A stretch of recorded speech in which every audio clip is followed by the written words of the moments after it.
used to that, Sarge, kind of like your closet over there. You know, it's real comfortable at my chair, but back in the team room, so it feels official. Wish you guys could be here, but as we know, we're gonna make do with what we have. So, just a couple things. Number one, I want to congratulate two people that are really important to me and close to me: Bob Mulcahy and C. Vivian Stringer, both inducted into the New Jersey Hall of Fame last night, which was really, really cool. Very worthy, both of them, and you know, had such impact on Rutgers. Bob was a great partner here as my athletic director for a lot of years, and helped us build this program. And C. Vivian Stringer, obviously her record speaks for itself, but an icon in sports, period. Forget just women's college basketball alone, but in sports overall. So really a tremendous congratulations to them. We got a game to play, right? Michigan State, here we go. You guys got the depth chart. Just a couple things. My use of or, you know, is for several reasons. It could be injury, it could be competitive, it could be not certain. I won't go into in depth what the ors are. They are what they are. We'll find out at game time. But other than that, I'm good to answer any questions you might have. We're going to go to Tom Canavan with the first question. Hey, Greg, how you doing? I'm doing well. How are you, Tom? Good. I guess the most basic question is, do you know what to expect from your team? I mean, 2 wins last year, and I mean, what should people expect to see? Well, you know, I have an idea, but until you go play, you really don't know. A lot of coaches will tell you, you know, they know. I wish I knew the secret. I heard once Bear Bryant, you know, the guy said, well, what do you think? He said, you know what? Stopped trying to figure that out a long time ago. So if Bear couldn't figure it out, probably Greg can't figure it out. So we're all gonna find out, right? We got a game here, and we have our countdown clock going, and it's coming. And as I keep telling the team, whether you're ready or not, we're gonna kick the ball off at noon, and you know, we need to be ready. So they're doing a really good job. They've worked really hard in their preparation, and as we get into game week now, I mean, this is it. This is why you coach. This is why you play. So I think there's an excitement level. You know, you could tell when the excitement level when we got back to work took a big jump, and you can tell today the excitement level in the building is at a different level. Bobby Darren? Hey, Coach, can you give an update on the quarterbacks? I know it's an or on there, but how's it been competition-wise, and just an update from last week? Sure, Bobby. First off, I thought all the quarterbacks, this is really a really good group. I mean, they're together, they help each other, they're competing, but really a tremendous group of guys, and led by Coach Gleason. You know, he's not only coordinating the offense, but he's coaching the quarterbacks, and I think doing a tremendous job. But when you look at really, you know, there's a reason that it's Art and Noah as the or, because they've kind of established themselves as the top two. But it's not a huge drop-off. I really thought Cole did a very good job. I mean, I thought he's a good quarterback. And, you know, when you look at Evan, a young guy, but I think Evan's going to be a real good player as well. So I'm encouraged by what we saw. And the two guys that are on the chart as an or, they're both really, really good quarterbacks in my opinion. Job they've done in their preparation has been very good. Chris Eisman? Hey, Greg. Chris, how you doing? Good, how are you? Just with Aaron Cruikshank, I mean, obviously we all know about his speed. I mean, what are you looking forward to, what he can bring to your offense, and what have you seen so far? Well, you know, he is very fast. That's documented. But Aaron is a special guy. Like, just the energy he brings to practice every day. He raises the level of everyone around. He loves the game of football. He competes his rear end off, and he's been a very big addition to the program. We're very excited about the fact that we were able to get him, and I think not only in the offense but in the return game, I think he could be someone special. We're going to go to Keith Sargent next. Hey, Greg, I want to ask you about your roster makeup. I noticed that you have the highest percentage of Jersey players on the roster from Jersey high schools since early in the first tenure. I know your recruiting base has expanded a bit, but just as a general recruiting focus, is New Jersey still like the focus? And I guess the second,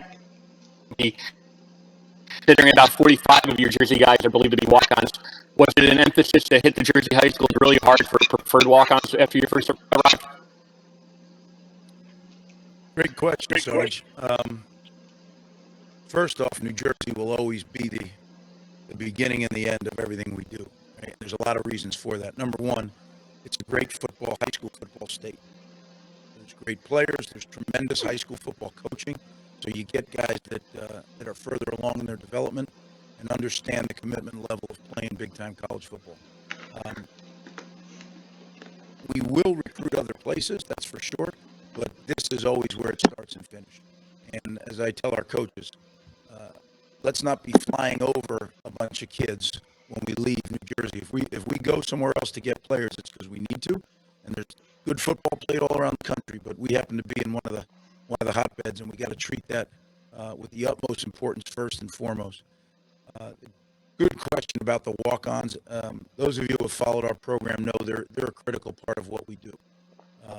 I don't know if anybody can. I never did a study on it, but I don't think anybody can claim. We had 7 walk-ons that became captains of our football team when I first go around here. That's a high number. We've had several that have gone on to play in the NFL. When you talk about guys like Brandon Rankart, Gary Brackett, Michael Burton, who's actively playing right now for the New Orleans Saints. Who else was Kevin Brock had a really good career. So that to me, when you identify guys and then you develop them. Jay Butler, tremendous, our strength and conditioning program, tremendous element to the walk-on program. You see guys develop, the coaching staff, how they develop the players over the years. And a lot of it goes back to the very beginning. I personally watch every walk-on that we offer, right? Because when I do that, I know that they can come in here and help our program. And I wouldn't present them to be admitted to school unless I really believe that. So it's a very big process, and it started up again right away. I actually remember the night as soon as we finished that first wave and we went into the dead period, we went right to walk-ons because we started recruiting those walk-ons right then and there. So I think it's a critical element to our program, and it always will be. Next is Zach from the New York Post. Hey, Greg, how are you? Doing well, Zach. How are you? How could you sum up the last several months? You come back to Rutgers and the virus hits, and then you don't think you're going to have a season, and now you're having a season, now here you are. What's just been kind of a roller coaster for you and your players?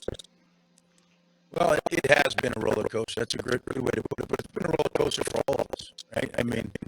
Look what we're doing right now. You guys are sitting at home, and I'm standing at a podium with no one but the technical people in front of me.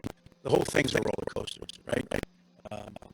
But that's the world we're in right now. So who can really thrive? One of the things we talked about at the very beginning when this thing hit was, it's not good enough to survive.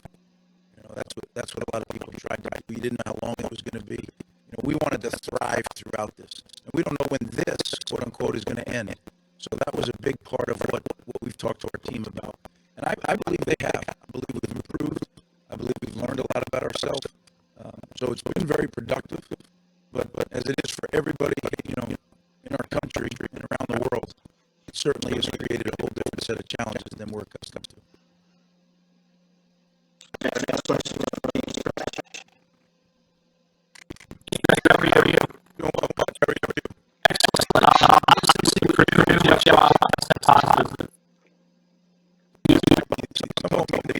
you created a team recently. Is that true? we actually did a good job. All right, man.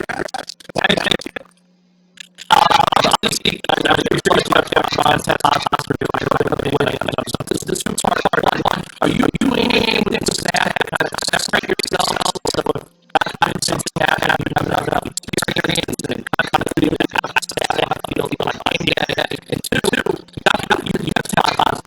you have to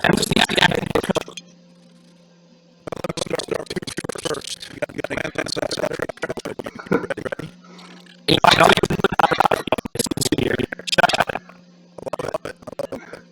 Yeah, we have contingency ready for all of that. I'm public with that certainly. Fortunately, we're in a position where we were able to hire not only a great coaching staff, for us made that possible through the resources they provided. We also hired support staff. So quality control guys, some player development guys. So I think we have to have depth in our coaching staff. We've got to have things like that happen. We have plans for all of it, but certainly, that's not how we practice that. So there would be an adjustment for sure. And good thing for is if there ever is something like that, is they have a whole week to prepare. That could happen on Friday night. Friday afternoon, find out the results. We have daily testing, which is a great thing. Daily testing just tells you where you stand on a day. It's being careful, doing all the applying, doing all the things we have to work on our protocols and procedures. And it's not easy, just like everybody else. You get fatigued. I just came here and I'm rushing out now. I got this. And being my assistant, coach Max. Those things just we have to stay vigilant about all that. And that's what I talk to the team every single day about COVID-19 being the number one opponent. That's facts. If we for a minute let our guard down, it could be a big mess. Questions from Justin Walters, Pix 11. Hi, Coach. Two-part question here. I know you spoke in the past that you plan on wearing a mask on the sideline. I was wondering if your coaching staff will also be adopting that same approach. And then the second half of the question is, does this week feel like an accomplishment with all that you have endured, I guess, once you do reach Saturday? Well, yeah, to answer the first part, everybody will have a mask. Our players will have a gaiter that they will have when they're not playing. They're going to have it up. The coaches will have masks on the sideline and in the press box. So, yes, we'll continue. As I've told them, it doesn't matter where you are or what you're doing, because that's we've learned a lot. I mean, going through this for the last, 4 or 5 months together, forget when they were at home alone, but together, what gets us is when you get into an environment that you feel comfortable in. You're around your family. Well, if you haven't been with your family, and now all of a sudden you're with your family and you let your guard down, that's where we've had guys get it. We've had people get it when they've left this community. That's where they've contracted the disease and brought it back. So we're very, very aware of that. When you look at a lot of the teams, college and pro alike, that have had outbreaks, they've been road teams that have gone on a trip and come back, and then that following week. So we've studied all that, and we're really, I'd be lying if I didn't say I'm a little nervous that we have to start on the road, but we're going to be super vigilant about our travel procedures and, a zillion different things. Will Gilkiston, who many of you know, was a captain of ours here in 05, he's been point person on that with our doctors, and he's done an incredible job, down to the way we're seating the airplane, the rooming at the hotel, because those are the things you have to really stay on top of. Is it an accomplishment? I think every day is an accomplishment. When you're dealing with this stuff, there's so much more work to be done by your staff and by your players than there used to be, yet you're still going to play a game that you're held accountable for. So it's a tremendous effort, and I think, as I've told the team, they should be proud of what they've done so far. It's not a small task. Question is Chris Nowalski. Hey, Coach. I know there's a bunch of freshmen that are listed on the depth chart. In a year like this with less practice time and everything, what have they done to kind of make that step up already? Well, I've always been this way. I look at it as whoever gives us the best chance to win, they're going to be on the depth chart. So if it's a freshman, it's a freshman. And we've just tried to, have as many opportunities for guys to show what they can do. Certainly when you're a freshman, you start in whatever the lowest team is, fourth team or third team, whatever it was. But when a guy makes plays, then you raise his level. And if he continues to make plays and do his job consistently, then he keeps climbing. And some of those freshmen, it's all a relative experience, right? It's relative to the other guys on the roster. But they're there for a reason. They've earned it. Nobody nobody around here gets any gifts. If you're on the depth chart in a 1 or 2 position, you've earned it. And our final question is to Steve Politi.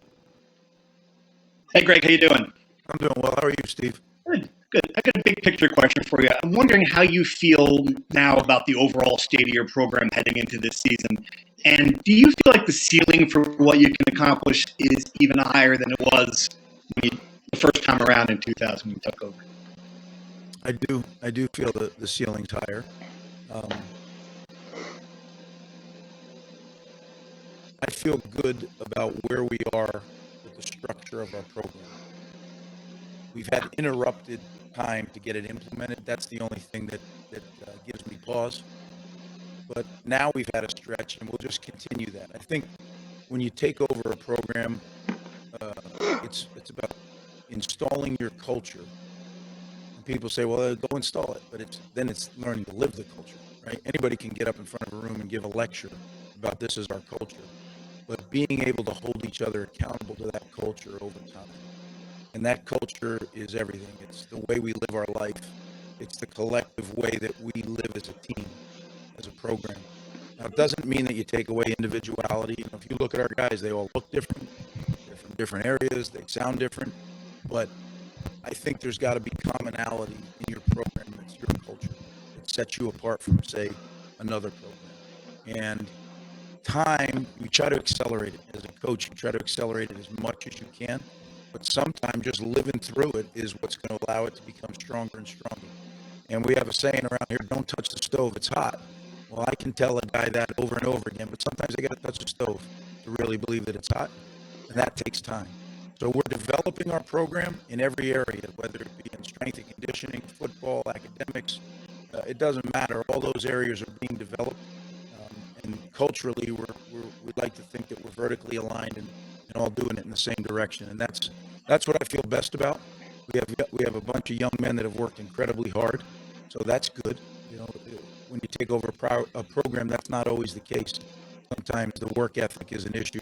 I would tell you that wasn't an issue here. The guys have worked very hard. So now it's time to go put it out against somebody else and kind of see where we stand. Thank you, Coach. Thank you, guys. I guess we're going to talk again Thursday, and we'll get you some players during the week, and that will kind of be the flow we get into. And then somebody told me I guess we're not going to see you out there in Michigan, but maybe that'll change before the end of the week. But we'll talk again Thursday. Thanks, guys.